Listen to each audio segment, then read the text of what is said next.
DSSB 2024 के लिए TGT post पर 5,000 से ऊपर वैकेंसीज एडवर्टाइज कर चुका है, जिसकी ऑनलाइन प्रक्रिया शुरू होने वाली है 8 फरवरी से। ये 1 महीने की जो प्रक्रिया रहेगी, इस दौरान आपको कितने इंपॉर्टेंट डॉक्यूमेंट्स कलेक्ट करने हैं, उस सब के बारे में आज के इस सेशन में हम लोग जानकारी प्राप्त करेंगे। इनफैक्ट जब आपका रिटन एग्जामिनेशन हो जाएगा, उसके बाद आपको ई डॉसियर में फिर से अपने जो डॉक्यूमेंट्स हैं उनको अपलोड करना पड़ता है और मेक श्योर करते हैं DSSB के डिपार्टमेंट्स कि आपके जो दोनों डॉक्यूमेंट्स हैं क्या वो सेम है या नहीं, क्या उसमें कुछ बदलाव तो नहीं है।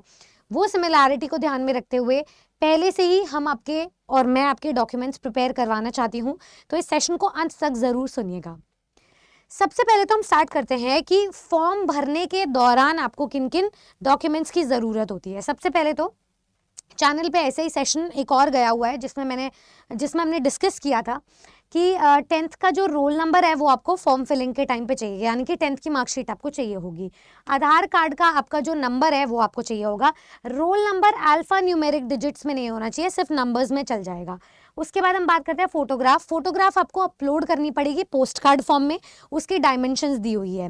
अब ये जो एप्लीकेशन फॉर्म है ये मैं आपको एनटीटी और पीजीटी पोस्ट्स का बता रही हूँ। टीजीटी का भी सिमिलरली वैसे ही आउट होगा जब पीजीटी का और एनटीटी का सेम है। तो टीचिंग पोस्ट्स के लिए फोटोग्राफ की जो डायमेंशंस होगी वो दी हुई है, वो अपलोड करनी है आपको। सिग्नेचर की भी डायमेंशंस दी हुई है, जेपीजी और जेपीईजी फॉर्म में ही एक्सेप्टेंस मिलेगी, तो कन्वर्ट कर लीजिएगा। ऑनलाइन फ्री बहुत सारे सॉफ्टवेयर होते हैं, ठीक है। सिग्नेचर के लिए बहुत सारे ऑप्शंस दिए भी हुए हैं, वहां पे एक लिंक भी आता है जहां से आप क्रॉप करना चाहते हैं तो वो भी कर सकते हैं, साइज रिड्यूस करना चाहते हैं वो भी कर सकते हैं। थंब इंप्रेशंस लेफ्ट और राइट का दोनों का अलग से अपलोड करना रहेगा। कैटेगरी सर्टिफिकेट आपका जो है ना, ओबीसी का, एससी का और ईडब्ल्यूएस का, वहीं आपको फॉर्म फिलिंग में अपलोड करना पड़ेगा, तो वो चीज़ का आप ध्यान रखें। पीडब्ल्यूडी सर्टिफिकेट का जो टाइप है, जिस भी टाइप की डिसेबिलिटी है वो, इशूइंग नंबर, इशूइंग सर्टिफिकेट, सब कुछ वो डिटेल्स मांगते हैं, साथ में वो सर्टिफिकेट भी आपको अपलोड करना पड़ेगा। साथ में जब आप एजुकेशनल क्वालिफिकेशन फिल करेंगे तो ये डॉक्यूमेंट्स अपलोड तो नहीं करने अभी आपको, लेकिन इन सब के बारे में पूरी डिटेल्स कहाँ से किया, इंस्टीट्यूट का नाम, पासिंग मार्क्स कितने हैं, ईयर कितना था, वो सारी चीज़ें आपको ज़रूरत पड़ेगी। तो इनकी मार्कशीट्स क्यों कलेक्ट करके रखनी है ये भी मैं आपको बताऊंगी। तो 12th की, बीएड की मार्कशीट आप लोग कलेक्ट करके रखें। ग्रेजुएशन जो टीजीटी पोस्ट के लिए अपीयर हो रहे हैं वो, और पीजीटी के लिए पोस्ट ग्रेजुएशन वाली मार्कशीट आप अपलोड करके रखेंगे। इसके अलावा सीटेट की मार्कशीट कहाँ काम आएगी ये हम आपको बताएंगे। तो सबसे पहली बात तो ये एक पुराना नोटिफिकेशन है DSSB का, जिसमें यहाँ पे दिया हुआ है कि ई डॉसियर मॉड्यूल में जब आपका रिटन एग्जामिनेशन जो भी मिनिमम क्राइटेरिया चाहिए उसके लिए वो कट ऑफ आप क्वालिफाई कर जाओगे, तो जैसे अगर मैं इंग्लिश की बात करूँ तो 803 पद आए हैं टीजीटी इंग्लिश पर, ठीक है। इससे 1.5-2 गुना ज़्यादा पद निकल कर आपका रिजल्ट और कट ऑफ में वो वैकेंसी और उतनी पोस्ट पे, मतलब उतने नंबर ऑफ स्टूडेंट्स को चयनित किया जाएगा। जब वो क्वालिफाई करके वो ई डॉसियर में अपने डॉक्यूमेंट्स अपलोड करेंगे, उस दौरान बहुत सारे स्टूडेंट्स वहाँ पे बाहर हो जाते हैं।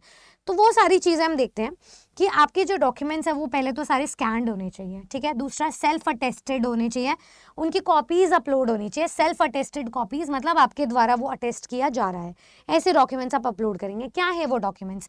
सबसे पहला, caste certificate for candidates who have applied under SC ST या OBC दिल्ली कैटेगरी। सबसे पहली बात तो ये कि जो भी स्टूडेंट रिलैक्सेशन चाहते हैं कास्ट सर्टिफिकेट का, वो दिल्ली का ही डोमिसाइल उनका होना चाहिए, तो दिल्ली का ही रिजर्वेशन हो ऑथराइज्ड। अगर आप बाहर के हैं तो वो वैलिड नहीं माना जाएगा, आप जनरल कैटेगरी में आ जाएंगे, ठीक है। कास्ट सर्टिफिकेट की वैलिडिटी भी ध्यान से देख लीजिए, कब तक के लिए मान्य है। जैसे EWS का सर्टिफिकेट बनवाने में 6 महीने लग जाते हैं, तो वो सर्टिफिकेट देख लीजिएगा। आपके पास समय रहेगा 8 मार्च तक का, याद रखिए। टीजीटी वाले स्टूडेंट जितने भी हैं, 8 मार्च 2024 तक आपकी सारी एलिजिबिलिटीज पूरी होनी चाहिए। उस तक में आप जो भी डॉक्यूमेंट अपलोड करेंगे फॉर्म फिलिंग के टाइम पे, वही आपका ई डॉसियर में भी काउंट होगा। उसमें कोई बदलाव नहीं होना चाहिए, कोई अपडेशन, कोई चेंजेस नहीं होने चाहिए, वहीं से ही आपकी कट ऑफ की एलिजिबिलिटी निकलती है। अच्छा, non creamy layer certificate OBC Delhi के उनका दिल्ली का सर्टिफिकेट चाहिए होगा, ठीक है। तो जैसे आप अगर दिल्ली के हैं तभी आपका वो सर्टिफिकेट मान्य होगा, अदर स्टेट्स वाले जनरल में ही आएंगे। और भी पॉइंटर्स इसमें निकल के आएंगे। फादर का कास्ट सर्टिफिकेट, अगर आपके फादर दिल्ली के हैं, ठीक है, बेटा हो सकता है बाहर पढ़ रहा है, बेटी हो सकता है बाहर पढ़ रही है, तो वो आप फिर एलिजिबल हो जाएंगे उस चीज में। अगर आप बाहर हैं कोई दिक्कत नहीं है, अगर फादर का दिल्ली का है सर्टिफिकेट कास्ट का तो आपका वैलिड होगा, ठीक है। तो applicant certificate has been issued other state but the candidate claims OBC Delhi status, तो चलेगा। फिजिकली जो हैंडीकैप्ड सर्टिफिकेट है वो किस टाइप की डिसेबिलिटी है तो उसका सर्टिफिकेट आपका होना चाहिए, और ऑथराइज्ड या फिर कॉम्पिटेंट अथॉरिटी से ही होना चाहिए। स्पोर्ट्स पर्सन का जो कोटा है वो आपके पास होना चाहिए, यानी कि आपको जो भी पार्टिसिपेशन या मेडल मिला था जो भी रेलेवेंट है, अगर आप स्पोर्ट्स कोटा के लिए अपेयर हो रहे हो तो वो होना चाहिए। कैंडिडेट्स क्लेम करेंगे रिलैक्सेशन एज गवर्नमेंट सर्वेंट, तो मान लो आप किसी और स्टेट में या दूसरे विभाग में काम कर रहे हो, ठीक है, गवर्नमेंट अथॉरिटी में, या गेस्ट टीचर हो, तो आपको उस ऑर्गेनाइजेशन से एनओसी निकलवाना पड़ेगा, ठीक है। तो वो सर्टिफिकेट आप किस किस से ले सकते हो, कौन कौन ऑथराइज पावर है वहां पे? हेड ऑफ ऑफिसर जो स्पेसिफाई करेंगे आपकी पोस्ट को, आपने कितने समय काम किया, उसकी कॉन्टिन्यूटी जो सर्विस में थे, along with a copy of your ID proof of head office. Head of का आईडी, हेड ऑफ ऑफिस जो है, हेड ऑफिस का आईडी होना चाहिए, उसकी कॉपी हो, ठीक है। मोबाइल नंबर और ईमेल हो हेड ऑफिस का, तो जो आपका हेडक्वार्टर है जो भी अथॉरिटी का, उनका आईडी, उनका मोबाइल नंबर, उनका ईमेल हो, तो इस चीज़ पर आप ज़्यादा ध्यान दें।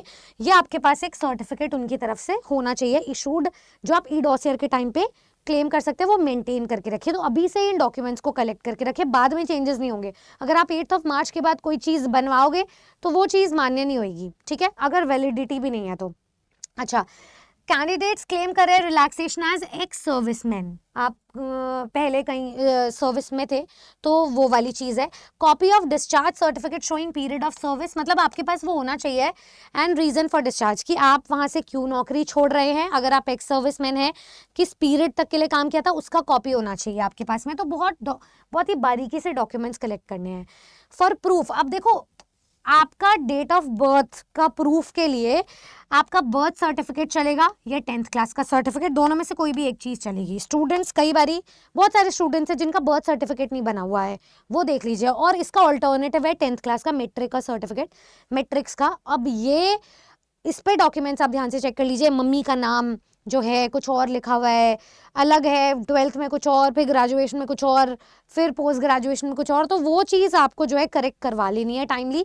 ये इसीलिए इतना पहले नोटिफिकेशन आपका आउट हुआ है, ठीक है, ताकि आप फॉर्म फिलिंग के टाइम तक ये सारी करेक्शन पूरी कर सकें। आपका डीओ भी बहुत क्लियरली डेट ऑफ बर्थ होना चाहिए मेंशन। अच्छा, एसेंशियल एजुकेशनल क्वालिफिकेशन के लिए आपको क्या क्या चाहिए होगा, मैं आपको लास्ट में ई डॉसियर का पूरा स्क्रीनशॉट दिखाऊंगी एक स्टूडेंट का, कि कैसे कैसे आपने अपलोड करना है, ठीक है।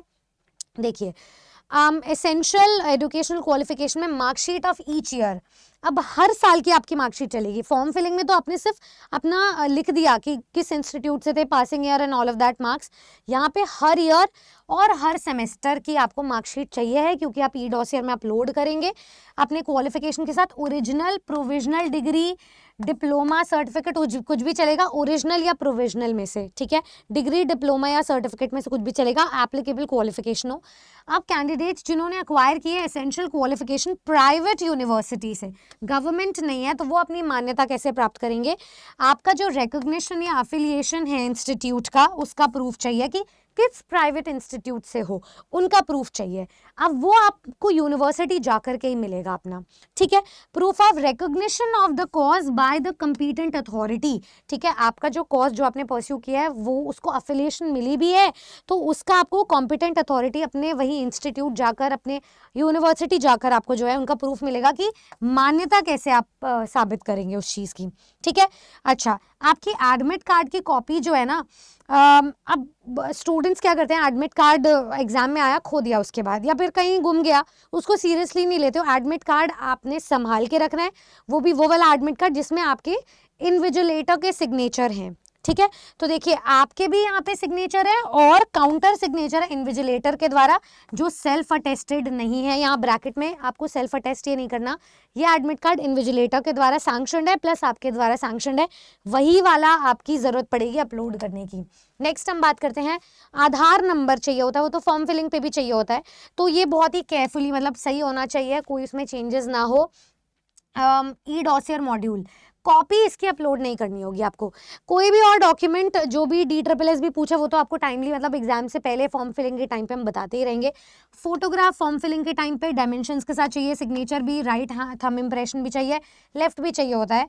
स्टैंडर्ड डिक्लेरेशन, फॉर्म ए का आपको स्टैंडर्ड डिक्लेरेशन चाहिए ये वाला, ठीक है, कि कोई भी क्लेम जो है कैंडिडेट का एंटरटेन नहीं होगा बाद में अगर आप ये ऊपर जितने भी 17 मेंशन डॉक्यूमेंट्स है ये आप ई डॉसियर मॉड्यूल में अपलोड नहीं कर पाए और जो नॉन फिलिंग रहेगी रिक्वायर्ड डॉक्यूमेंट्स की, इस वजह से आपका जो क्लेम है वो डिनायल में जा सकता है और इससे आपका जो वो है टर्मिनेट हो जाएगा। मतलब आपकी वो जो प्रोसेस है, प्रक्रिया आगे नहीं बढ़ेगी, सिलेक्शन में कोई कंट्रीब्यूशन नहीं होगा, ठीक है। तो आप ही उस चीज़ के लिए रिस्पॉन्सिबल है, ये आपका फॉर्म में क्लेमेशन जाना चाहिए। इसमें कॉम्पिटेंट अथॉरिटी का जो है हर चीज़ में अप्रूवल चाहिए होगा। अब ये तो आया है, चलो ठीक है। अब मैं दिखाती हूँ आपको कि जो हमारा ई डॉसियर का स्क्रीनशॉट है एक स्टूडेंट का कि कैसे कैसे आपने अपलोड करना है। यहाँ देखिए जो फॉर्म फिलिंग पे भी जाते हैं ना, ये ऐसे कुछ ऑप्शन आ जाते हैं यहाँ पर, ठीक है। चलो कोई भी नाम है, कोई बात नहीं। यहाँ पे हमने देख लिया है, पुराना है वैसे भी। यहाँ पे हम जाएंगे ई डॉसियर पे। अब ई डॉसियर पे जाते हैं तो यहाँ पे कुछ डॉक्यूमेंट्स आ जाएंगे। देखो फोटो आपने अपलोड करनी है, इसमें दिया हुआ है मैक्सिमम साइज 40 KB। तो इस बार जो भी दिया जाएगा आपको ई डॉसियर में, ये तो आप बाद में उसी टाइम पे ही कर लेंगे, तो अपलोड करना है, सिग्नेचर भी, आधार कार्ड भी, ठीक है। ये देखो PDF फॉर्मेट में होना चाहिए क्योंकि आपकी फ्रंट साइड भी होगी, बैक साइड भी होगी, सारे PDF फॉर्मेट में ही जाएंगे। ये तो फोटोज है तो JPG JPEG, आधार कार्ड PDF फॉर्मेट में जाएगा, फ्रंट और बैक दोनों ही साइड रखना। इसमें वो बताया हुआ है कितना MB तक हो सकता है। थंब इम्प्रेशन आपके जाएंगे, ठीक है। यहाँ पे बाएं हाथ का जाएगा आपका थंब इम्प्रेशन। नेक्स्ट बात करते हैं, फोटो आपके लिए मैंडेटरी है, उसकी डायमेंशन दी हुई है, ये तो हो गया। सिग्नेचर, आधार कार्ड भी, थंब इम्प्रेशन भी। OBC creamy layer certificate validation देख लेना, 6 महीने का है, 2021 का एक्सपायर हो गया तो वो आपको फिर से पहले पता करना पड़ेगा, दोबारा से बनवाना पड़ेगा, री इशू करना पड़ेगा। तो ये PDF फॉर्मेट में हो। नेक्स्ट आपका प्रूफ, मतलब जो हमने बोला था कि आपका रिकॉग्नाइज्ड यूनिवर्सिटी से आप पास आउट है या नहीं, तो प्राइवेट वालों को अलग से प्रूफ लेना पड़ेगा, गवर्नमेंट का तो रिकॉग्निशन होता ही है, ठीक है। अपने यूनिवर्सिटी और इंस्टीट्यूशन अभी चक्कर लगा लो, चले जाओ, जो भी महाविद्यालय में आपने जहाँ से भी BEd BA किया है अपना, ठीक है, वो NCT से आप प्रमाण पत्र लेकर के आएंगे। नेक्स्ट एडमिट कार्ड की कॉपी, सिग्नेचर होने चाहिए, इन्विजिलेटर के भी और आपके भी, वो वाला चाहिए। SC ST सर्टिफिकेट जो कॉम्पिटेंट अथॉरिटी के द्वारा सैंक्शनड है वो। डिसेबिलिटी सर्टिफिकेट, ठीक है, जो भी आपको जिस भी प्रकार की डिसेबिलिटी है वो होना चाहिए। ये वही सर्टिफिकेट्स हों जो आपने फॉर्म फिलिंग में अपलोड किए हैं, ठीक है। अगर इन दोनों में चेंजेस वहाँ ई डॉसियर के टाइम पे दिखे तो आप फिर नई एक्सेप्टेंस मिलेगी आपको। OBC सर्टिफिकेट, अगर दिल्ली के आप OBC हैं तो ही माना जाएगा। EWS सर्टिफिकेट, इसमें स्टूडेंट्स को वही वाली प्रॉब्लम आती है कि वैलिडिटी एक्सपायर होगी, 6 महीने का है, उसको देख लीजिएगा, री इशू करवाने की जरूरत पड़े तो। Next copy of admit card. अब देखिए एडमिट कार्ड वही वाली कॉपी है जो हमने आपको बताया था, ठीक है। SC ST, अब यहाँ पे ये सारी चीजें हो गई है, वही सारी चीजें हैं। नेक्स्ट बात करते हैं यहाँ पे, अब जब आप फॉर्म फिलिंग करते हो तो आपसे कोई डॉक्यूमेंट एजुकेशनल क्वालिफिकेशन का नहीं मांगते अपलोड करने के लिए, वो आपको बस लिखना होता है रिकॉर्ड के लिए। यहाँ पे आप अपलोड करेंगे अपनी BA की पूरी, मतलब percentage, board, university, state, passing year, qualification name, फिर से, तो ये सारी चीज़ों की ज़रूरत है। BEd की बहुत ही ध्यान से केयरफुली फिल करना है इन सब चीज़ों को, ठीक है। सारी चीज़ें मैच करनी चाहिए, चेंजेस नहीं आने चाहिए इसमें। जनरल, अब देखो CTET में क्या प्रॉब्लम आती है स्टूडेंट की, एक तो एज रिलैक्सेशन अपना देख लेना, जैसे TGT के लिए 32 साल है, अगर महिला है तो उनको 40 साल का तक का रिलैक्सेशन मिलेगा और कैटेगरी में अलग रिलैक्सेशंस है, ठीक है। जनरल वालों का क्या होता है, जैसे अगर आपने CTET जनरल में पास किया, अब आप DSSSB में OBC के लिए अप्लाई कर रहे हो, तो वो उस कैटेगरी का आपको देखना पड़ेगा कि जिस भी कैटेगरी में आप हो उसी के अकॉर्डिंग आपका जो है मार्क्स और सर्टिफिकेट मान्य होंगे। CTET में अगर आप OBC थे अपने स्टेट के और अगर आप 82 में पास हो गए हो तो DSSSB में पास होने चाहिए हो। DSSSB में अगर आप जनरल कैटेगरी में हो तो आप मान्य नहीं होगे, तो वो चीज़ आपको देखनी पड़ेगी, ठीक है, उसी के अकॉर्डिंगली अपलोड करना। अब यहाँ पे अपनी जो मार्कशीट है वो कैसे अपलोड करेंगे, अब यहाँ पे आपको अपलोड करना है, जैसे यहाँ दिया हुआ है संस्कृत की, तो यहाँ देखो जैसे दिया हुआ है marksheet of first and second semester, first और सेकंड सेमेस्टर का दोनों की फोटो खींच करके एक पीडीएफ बना लेना और साथ में अपलोड कर लेना, ठीक है। यहाँ पे पूरी मार्कशीट है, यहाँ पे सेमेस्टर वाइज है, second and third and fourth semester की है, दूसरी मार्कशीट एक साथ जाएगी। तो ये आपकी बीए डिग्री की है। ऐसे ही अपनी डिग्री के अकॉर्डिंग सेमेस्टर नहीं, ईयर वाइज मार्कशीट अपलोड कर देना, ठीक है। First and second semester PDF format में जाएगा, तो आपने दोनों सेमेस्टर की अलग अलग फोटो खींचनी है। ऐसे ही फिफ्थ एंड सिक्स सेमेस्टर की। अब बीएड की जो डिग्री है इसमें आप क्या करेंगे, ये मार्कशीट आपकी आ गई है एक, उसके बाद फर्स्ट ईयर सेकेंड ईयर की एक साथ, मतलब इसमें फर्स्ट ईयर में जो फर्स्ट और सेकेंड सेमेस्टर है उसकी, यहाँ पे सेकेंड ईयर में थर्ड और फोर्थ सेमेस्टर है उसकी, तो उसके अनुसार आप अपलोड करेंगे।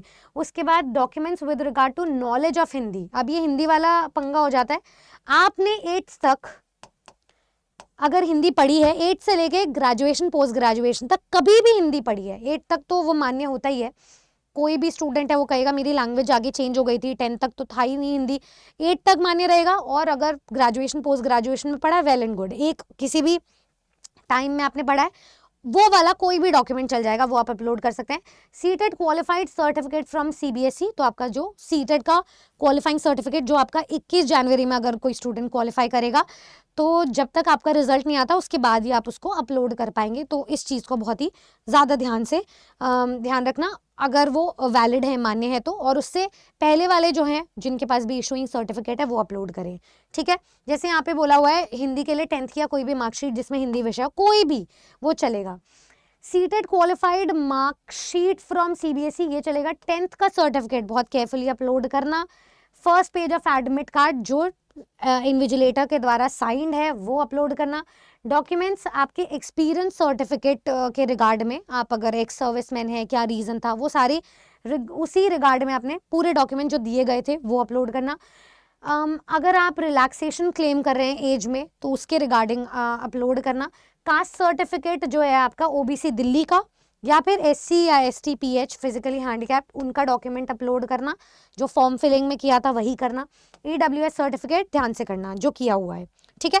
सो दीज आर द डॉक्यूमेंट्स। बाकी जब आपका रिटर्न एग्जाम क्वालिफाई हो जाएगा तो ई डॉसियर के टाइम पे फिर से दोबारा से आपको एक्सप्लेन करेंगे कि कैसे फॉर्म फिलिंग है। बट अभी ये डॉक्यूमेंट्स इसलिए है ताकि आगे आपको परेशानी ना हो, पहले से आपके डॉक्यूमेंट्स कलेक्टेड हो।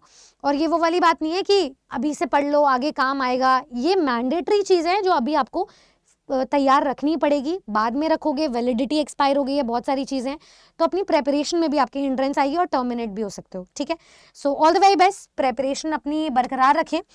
मैं आपको बता देती हूँ, नीचे इस वीडियो के जो है ना गूगल फॉर्म हम अटैच कर देंगे। अगर आपको प्रेपरेशन करनी है इस साल 2024 में मई 15 तक, मैं बता सकती हूँ और आइडिया लगा सकती हूँ कि आपका एग्जामिनेशन हो जाएगा और अच्छा खासा 2-2.5 महीने का आपको समय मिलेगा। अगर आप प्रेपरेशन करना चाहते हो तो आपको स्टडी मटेरियल नोट्स अगर फ्री में चाहिए तो नीचे गूगल फॉर्म होगा, उसको फिल कर लीजिएगा, ठीक है। अपनी डिटेल्स हम और हमारी टीम जो है मिलकर आपकी सहायता करेंगे। इसके अलावा आपको कोई भी डाउट हो आप मुझे इस ईमेल आईडी पर रीच आउट कर सकते हैं, ठीक है। इसके अलावा मेरी जो क्लासेस अभी चल रही हैं आपके साथ वो है शाम को 6 बजे, फ्री क्लास है, टीजीटी पीजीटी आटा 24/7 यूट्यूब चैनल पर, तो आप यहाँ पे हमारे साथ जुड़ सकते हैं। All the very best. Video पसंद आए तो शेयर कीजिएगा, चैनल को सब्सक्राइब जरूर कीजिएगा। Thank you.